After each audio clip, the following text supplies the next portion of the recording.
حضرت حذیفہ بن یمان ایک صحابی تھے، میرے نبی کریم علیہ السلام نہ ان سے راز کی باتیں کرتے تھے۔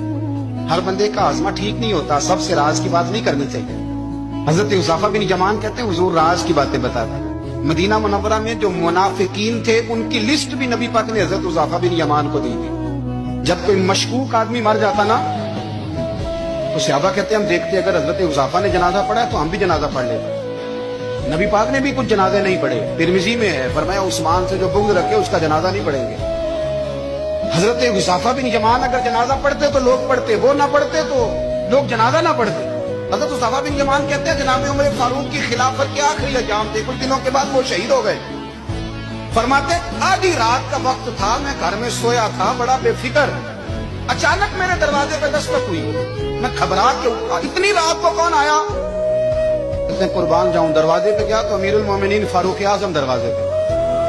میں نے کہا عمر کوئی حکم تھا تو مجھے بلا لیتے۔ کہنے لگے میں نا امیر بن کے نہیں آیا، تیرا ویر بن کے آیا ہوں۔ امیر المومنین کی حیثیت سے سرکاری کام سے بلاتا تو وہاں بلاتا، مجھے ایک ذاتی کام پڑ گیا۔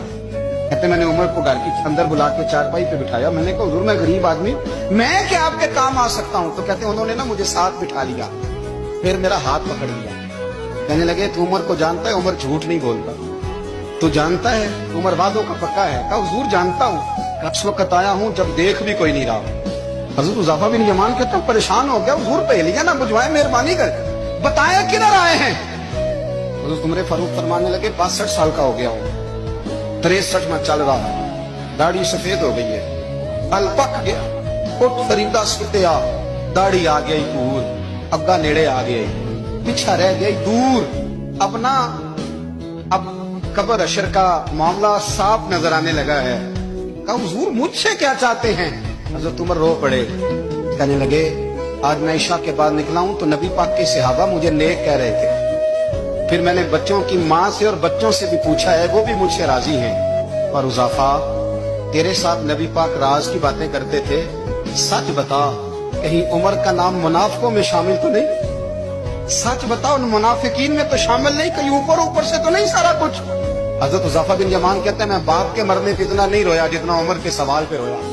میں قدموں میں بیٹھ گیا، میں نے کہا نہیں عمر یہ تو میں نے نہیں سنا، لیکن یہ میں نے نبی پاک سے ضرور سنا ہے کہ میرے بعد اگر کوئی نبی ہوتا تو عمر ابن خطاب ہوتا۔